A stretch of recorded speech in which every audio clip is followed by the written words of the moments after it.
అందరికీ నమస్కారం. ఈరోజు కథ హిట్లర్ ఎపిసోడ్ 44 మందేసి చిందేసిన హాసిని. ఇక స్టోరీలోకి వెళ్తే రాత్రి పడుకునే ముందు బలరాం తాగే దాంట్లో పాయిజన్ 2 చుక్కలు కలుపుతున్న మహేశ్వరి దగ్గరకు వచ్చి, ఇందులో ఏం కలుపుతున్నావు మామ్ అని అడిగిన హారతిని చూసి షాక్ అయిపోయింది. నేనేం కలపలేదు అని నత్తినత్తిగా పలికింది మహేశ్వరి. నువ్వు ఇందులో ఏదో డ్రాప్స్ కలపడం నేను చూశాను. డోంట్ వరీ, ఈ విషయం ఎవరికీ చెప్పను. నీకే కాదు, ఆ బలరాం అంటే నాకు పీకల దాకా కోపం ఉంది అని చెప్పింది హారతి. మీ నాన్న నాకు డివోర్స్ ఇస్తారంట అని చెప్పిన తల్లి మాటలకు మైండ్ బ్లాక్ అవుతూ ఉంటే, ఇదంతా ఎప్పుడు జరిగింది, అసలు ఎందుకు ఇవ్వాలనుకుంటున్నారు అని కోపంగా అడిగింది హారతి. ఇంకెవరి కోసం ఉందిగా ఆయన ముద్దుల కూతురు హాసిని. దానికోసమే ఇన్ని సంవత్సరాలు కాపురం చేసిన నన్ను వదులుకోవాలని చూస్తున్నారు. నేనేమైనా పిచ్చిదాని అనుకున్నారా? అందుకే ఆయన్నే పైకి పంపిస్తే ఒక పని అయిపోతుందని ఇలా చేస్తున్నాను. తర్వాత ఎలాగో ఆస్తి మీద అజమాయిషి మనదే కదా అని రాక్షసంగా నవ్వింది మహేశ్వరి. కానీ అమ్మా, ఆ బలరాంకి ఏమైనా అయితే ఆస్తి మొత్తం ఆయన సొంత కూతురు హాసినికి వెళ్తుంది కదా, అప్పుడు మనకొచ్చే లాభమేముంది అని కంగారుగా అడిగింది హారతి.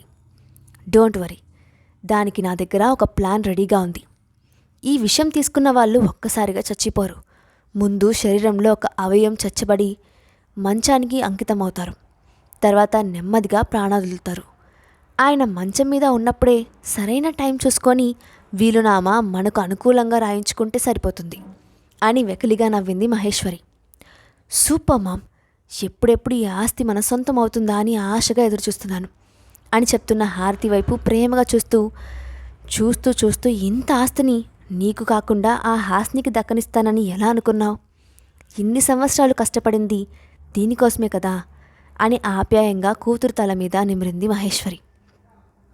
సరిగ్గా అప్పుడే ఏదో సౌండ్ రావడంతో పక్కకు తిరిగిన హారతికి ఆ ఇంటి పని మనిషి సరోజ బయటకు వెళ్తూ కనిపించింది. ఆమెను చూసిన హారతి వెంటనే ఆమె చేయి పట్టుకొని, మొత్తం వినేశావా సరోజా అని గట్టిగా నలిపేస్తూ అడిగింది. క్షమించండమ్మా, తప్పైపోయింది, కావాలని చేసింది కాదు అని భయంగా చూస్తున్న సరోజాతో, నువ్వు ఈ ఇంట్లో ఎన్ని సంవత్సరాలుగా పనిచేస్తున్నావు అని తీవ్రమైన స్వరంతో అడిగింది హారతి. 5 సంవత్సరాలమ్మా అని వణుకిపోతూ చెప్పింది సరోజ. ఇప్పుడు ఇక్కడ చూసింది మొత్తం ఎవరికైనా చెప్పావో నిన్ను చంపడానికి 5 సెకండ్లు కూడా ఆలోచించను అని సరోజాకు వార్నింగ్ ఇచ్చి అక్కడి నుండి పంపించేసింది హారతి. మరుసటి రోజు ఆఫీస్లో బలరాంతో తన బాండింగ్ మామూలుగా అవ్వాలంటే ఏం చేయాలని ఆలోచిస్తున్న హాసిని దగ్గరికి ఒక వ్యక్తి వచ్చి, మిమ్మల్ని డైరెక్టర్ గారు రమ్మని పిలుస్తున్నారు అని చెప్పాడు. ఇప్పుడు ఆవిడకి నాతో ఏం పని అని అనుకుంటూ డైరెక్టర్ క్యాబిన్లోకి వెళ్ళిన హాసినిని కూర్చోమని చెప్పి, ఇప్పటికైనా అర్థమైందా మిస్టర్ బలరాం గారి స్థానంలోకి రావాలంటే ఎంత కష్టపడాలో అని అడుగుతున్న డైరెక్టర్ వైపు అనుమానంగా చూస్తూ, మీరేమంటున్నారు అని అడిగింది హాసిని. నువ్వు బలరాం గారి కూతురు అని నాకు తెలుసు హాసిని. నీకిక్కడ పూర్తిగా అలవాటవ్వాలని మీ నాన్నగారు నిన్ను ఆ పోస్ట్లో పెట్టారు. ఇక్కడున్న వ్యక్తులు మనస్తత్వాలు ఎలా ఉంటాయో తెలిస్తేనే భవిష్యత్తులో అందరినీ హ్యాండిల్ చేయగలవని ఆయన నమ్మకం. మీ నాన్నగారి ఫీలింగ్ అర్థం చేసుకోవడానికి ప్రయత్నించండి హాసిని. ఇంకా ప్రతిదీ చేయి పట్టుకొని చెప్పడానికి నువ్వేమీ చిన్నపిల్లవు కాదు. తల్లిదండ్రులు ఇద్దరూ లేని వాళ్ళని అడుగు, బాధ అంటే ఎలా ఉంటుందో చెప్తారు. ఒక తల్లి స్థానంలో ఉండి నీ బాధ ఏంటో నేను అర్థం చేసుకోగలను. జాగ్రత్తగా ఆలోచించి మంచి నిర్ణయం తీసుకో అని హితవు చెప్పింది. ఏదో ఆలోచిస్తూ బయటకు వెళ్తున్న హాసినితో, సాయంత్రం పార్టీ ఉంది, రెడీ అవ్వు, ఇద్దరం వెళ్తున్నాం అని చెప్పింది డైరెక్టర్. బయటకు వచ్చిన హాసినిని రకరకాల ఆలోచనలు చుట్టుముట్టాయి. ఏంటో జీవితం, ఈరోజు మంచిదనుకున్నది రేపు చెడవుతుంది. ఏ క్షణం ఎలా ఉంటుందో ఎవరికీ తెలియదు. ఫ్యూచర్లో ఈ కంపెనీ హ్యాండిల్ చేయాలంటే ఇక్కడున్న ఎంప్లాయీస్ అందరితో మంచి రిలేషన్ మెయింటైన్ చేయాలి అనుకుంటూ ఈవినింగ్ పార్టీకి సిద్ధపడింది హాసిని. ప్యాలెస్లో తన రూమ్లో ఉన్న విరాట్ మొబైల్ రింగ్ అయింది. కాల్ అటెండ్ చేసిన వెంటనే, విరాట్ గారు, నేను ఈవినింగ్ కంపెనీ రిలేటెడ్ పార్టీకి వెళ్తున్నాను, రావడానికి లేట్ అవుతుంది అని చెప్పింది హాసిని. ఎందుకు, నువ్వు వెళ్ళకపోతే పార్టీ ఆపేస్తానని ఎవరని చెప్పారా అని సీరియస్గా అడిగాడు విరాట్. అబ్బా కాదండి, ఫ్యూచర్లో ఈ కంపెనీని చూసుకోవాల్సింది నేనే కదా, ఇప్పటి నుండి అన్నీ అలవాటు చేసుకోకపోతే ఎలా అని విసుగ్గా అంది హాస్ని. అందుకోసమైతే నువ్వేమీ కష్టపడక్కర్లేదు, నీ వెనుక ఈ వివిఆర్ ఉన్నాడు అని స్పష్టంగా చెప్పాడు విరాట్. ఆహా, ఉండి ఏం చేస్తారు, చెమ్మ చెక్క ఆడతారా? నేనేం చెప్తున్నానో మీరేమంటున్నారు? నేను పార్టీకి వెళ్తున్నాను, ఇక అంతే అని గట్టిగా అరిచింది హాస్ని. కుదరదు అని షార్ప్గా చెప్పాడు విరాట్. పోనీ ఒక పని చేద్దాం, మీరు ఎప్పటి నుండో అడుగుతున్న దానికి నేను ఒప్పుకుంటున్నాను, పర్మిషన్ ఇస్తారా అని పళ్ళు నూరుతూ అడిగింది హాస్ని. ఇదే మాట మీద ఎన్ని రోజులుంటావు అని సీరియస్గా అడిగిన విరాట్తో, ఒట్టు, హాస్ని మాట అంటే మాటే అని బిల్డప్ ఇచ్చింది హాస్ని. వావ్, అయితే 3 days 3 nights రెడీగా ఉండు అని లాక్ చేశాడు విరాట్. అన్ని రోజులెందుకు, నేను ఒప్పుకోను అని కోపంగా ఏదో అంటున్న హాస్నిని మధ్యలో అడ్డుకుంటూ, పార్టీకి వెళ్ళాలని లేదా అని వార్నింగ్ టోన్లో అన్నాడు విరాట్. మీరు నిజంగా మాన్స్టరే, ఒప్పుకున్న పెళ్ళికి వాయించక తప్పుతుందా, మీ ఇష్టం అని కాల్ కట్ చేసి, నీకెందుకే హాస్ని ఇంత నోటు దొరసా, ఆ హిట్లర్ని కెలికి కంపు చేసుకోకపోతే నీకు నిద్ర పట్టదు అని తిట్టుకుంటూ కోలిక్తో కలిసి పార్టీకి వెళ్ళింది హాస్ని. పార్టీలో కోలిక్తో కలిసి డిన్నర్ చేస్తూ కబుర్లతో మునిగిపోయిన హాస్నికి దాహం వేయడంతో అటుగా వెళ్తున్న వెయిటర్ని పిలిచి ట్రేలో ఉన్న గ్లాస్ తీసుకొని వాటర్ అనుకొని ఒక్క గుక్కలో తాగేసింది. మేడం, అది వాటర్ కాదు, ఓట్కా అని అతను చెప్తుండగానే టపాటపా మరో 6 గ్లాసులు ఖాళీ చేసింది హాస్ని. అది చూసిన వెయిటర్ ఆ సీన్ ఎక్కడ అతని మెడకు చుట్టుకుంటుందో అని భయంతో పారిపోయాడు. అప్పుడే ట్యాంక్ ఫుల్ అవ్వడంతో వాష్రూమ్కి వెళ్ళి బయటకు వచ్చిన హాస్నికి కనిపించాడు మహేంద్రవర్మ. మత్తులో తూలుతూ సపోర్ట్ కోసం గోడను పట్టుకొని నిలబడిన హాస్ని, మహీ నువ్వేంటిక్కడ అని అడుగుతూ కిందకు జారిపోయింది హాస్ని. అయ్యో అంటూ వెళ్ళి హాస్నిని దగ్గరకు తీసుకొని, బాగానే ఉన్నారా అని అడుగుతూ కళ్ళల్లోకి కళ్ళు పెట్టి చూశాడు మహేంద్రవర్మ. ఎందుకు అలా చూస్తున్నావు అని నవ్వుతూ తనని తల మీద గట్టిగా కొట్టిన హాస్నిని చూస్తూ, డ్రింక్ చేశారా అని ఎర్రబడ్డ కళ్ళతో అడిగాడు మహేంద్రవర్మ. ఛీ, నాకు డ్రింక్ చేసే అలవాటే లేదు, ఐఎమ్ వెరీ గుడ్ గర్ల్ అని గట్టిగా చెప్తూ అతని జుట్టు పీకింది హాస్ని. అబ్బా, ఎంత గుడ్ గర్ల్ అన్నది తెలుస్తుందిలే. అది సరేలే, కానీ 2 రోజుల్లో జరగబోయే మా నాన్న బర్త్డే పార్టీకి అన్నయ్యతో పాటు మీరు కూడా రండి అని ఇన్వైట్ చేశాడు మహేంద్రవర్మ. ఏంటి, బర్త్డేనా, ఎక్కడా, కేక్ లేదేంటి, నాకు కేక్ కావాలి, నాకు ఇప్పుడే కావాలి అని అల్లరి చేసింది హాస్ని. శ్రీరామా, మత్తులో ఉందని ఏదో ఒకటి మాట్లాడాలని ఆ విషయం చెప్పి నా గొయ్యను నేనే తవ్వుకున్నాను అని లోపలే తిట్టుకుంటూ, అది ఇప్పుడు కాదు, ఇంకా 2 days టైం ఉంది, మిమ్మల్ని ఇంటి దగ్గర డ్రాప్ చేస్తాను రండి అంటూ ఆమెను పట్టుకొని పైకి లేపి ముందుకు నడిపిస్తూ ఉన్నాడు మహేంద్రవర్మ. ఇంతలో అతని చేతిలో నుండి హాస్నిని లాక్కొని, తన సంగతి నేను చూసుకుంటాను అని సీరియస్గా చెప్పాడు అక్కడికి వచ్చిన విరాట్.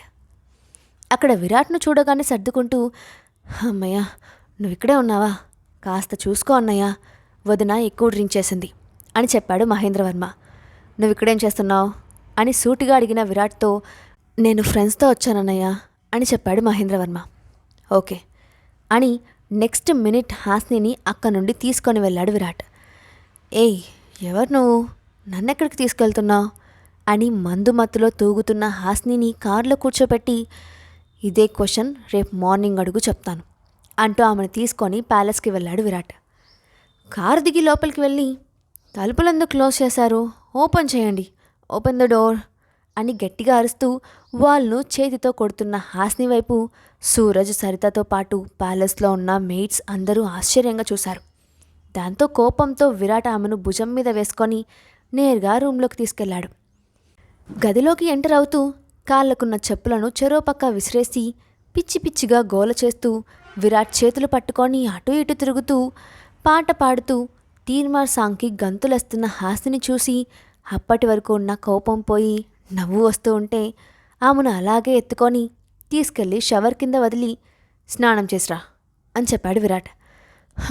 నాకిప్పుడు స్నానం చేసే మూడ్ లేదు అంటూ అక్కడున్నవన్నీ పీకుతూ అద్దం ముందుకెళ్ళి, హాస్ని నువ్వు తోపే, మాన్స్టర్నే గడగడలాడిస్తున్నావు అని పిచ్చిగా నవ్వుతూ బయటకు వెళ్ళడానికి డోరు ఉన్న వైపు కాకుండా గోడ వైపు వెళ్ళి తల పగలు కొట్టుకుంది హాస్ని. నొప్పి తెలిసేసరికి అయ్యో, ఇక్కడ డోర్ మాయమైపోయిందేంటి, నాకు డోర్ కావాలి, విరాట్ గారు నాకు డోర్ కావాలి అని రాగాలు తీస్తూ విరాట్ను పట్టుకొని కుదిపేసి కాసేపటికి అతని గుండెల మీద తల పెట్టుకొని నిద్రపోయింది. నువ్వింత అల్లరి పిల్లవా, రేపు మత్తు దిగిన తర్వాత నా ముందు వేసే కుప్పిగంతలు చూడ్డానికి చాలా ఆతృతగా ఎదురుచూస్తున్నాను అని నవ్వుతూ ఆమెను తీసుకెళ్లి బెడ్ మీద పడుకోబెట్టాడు విరాట్. మరుసటి రోజు ఉదయం నిద్ర లేచిన హాస్నికి తల అంతా గిర్రున తిరుగుతూ ఫీలింగ్ కలుగుతుంటే ముందు రోజు జరిగిందంతా గుర్తుకొచ్చింది. మహేంద్రవర్మను హక్ చేసుకోవడం, విరాట్ వచ్చి తీసుకురావడం గుర్తొచ్చి ఒక్కసారిగా వెన్నులో వణుకు పుట్టింది. బాబోయ్, వాటర్ అనుకొని ఏదో తాగడమేంటి, తాగి వాగడమేంటి, వాగి ఆ మాన్స్టర్ దగ్గర బుక్ అవడమేంటి, అసలు నా గురించి హిట్లర్ ఏమనుకుంటున్నాడో ఏంటో అని బుర్ర బద్దలు కొట్టుకుంటూ కూర్చుంది హాస్ని. పైకి లేచి ఫేస్ వాష్ చేసుకొని కిందకు వెళ్ళిన హాస్నికి సరిత కనిపించడంతో విరాట్ గారు ఎక్కడున్నారు అని టెన్షన్గా అడిగింది హాస్ని.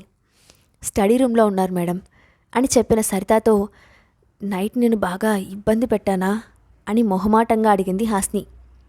చాలా గోల చేశారు మేడం, మమ్మల్ని ఎవరిని దగ్గరికి కూడా రానియకుండా సార్ ఒక్కరే మిమ్మల్ని చూసుకున్నారు అని చెప్పింది సరిత.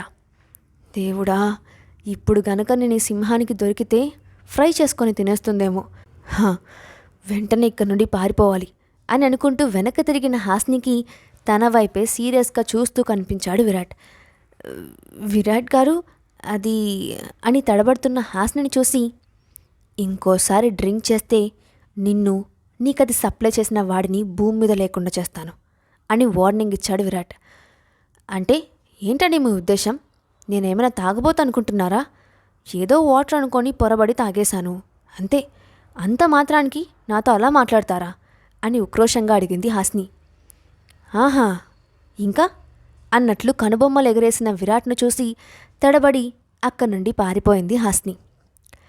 మరుసటి రోజు హుందాగా రెడీ అయ్యి విరాట్తో కలిసి రాజేంద్రవర్మ బర్త్డే పార్టీ కోసం అతని విల్లాకి బయలుదేరింది హాస్ని. అప్పటికే అక్కడికి వచ్చిన నిత్యాన్ని చూసి, ఇది ఇక్కడేం చేస్తుంది, ఇదే దీని వాలకం, ఆ డ్రెస్ చూడి ఎంత వరస్ట్గా ఉందో, ఒళ్ళంతా కనిపించేలా ఫ్రీ షో ఇస్తుంది, ఎవరిని బుట్టలో వేసుకోవాలని ట్రై చేస్తుందో అని విసుగ్గా మొహం తిప్పుకుంది హాస్ని. కాసేపటి తర్వాత హాస్ని పక్కకు వెళ్లడంతో ఒంటరిగా ఉన్న విరాట్ను చూసి నిత్య స్ట్రైట్గా క్యాట్ వాక్ చేసుకుంటూ వచ్చి, ఈరోజు మావయ్య బర్త్డే అని కావ్య ఇన్వైట్ చేస్తే ఇక్కడికి వచ్చాను, నీకు ఎలాంటి అభ్యంతరం లేదు కదా అని అవసరం లేకపోయినా అతిగా నవ్వుతూ వయ్యారంగా నవ్వింది. నో అని బదులిచ్చాడు విరాట్. థ్యాంక్ యూ విరాట్ గారు అని గట్టిగా నవ్వుతూ అక్కడి నుండి హాస్ని వైపు అదో రకంగా చూస్తూ వెళ్ళింది నిత్య. ఇది దీని ఎక్స్ట్రాలు చూడలేక చచ్చిపోతున్నాను, అది ఇప్పుడు నన్ను చూసిన చూపుకి మీనింగ్ ఏంటి అని ఆలోచిస్తూ విరాట్ దగ్గరికి వచ్చింది హాస్ని. ఆ తర్వాత నిత్య పార్టీలో ఎక్కడా కనిపించకపోవడం గమనించి రిలాక్స్ అయిపోయింది హాస్ని.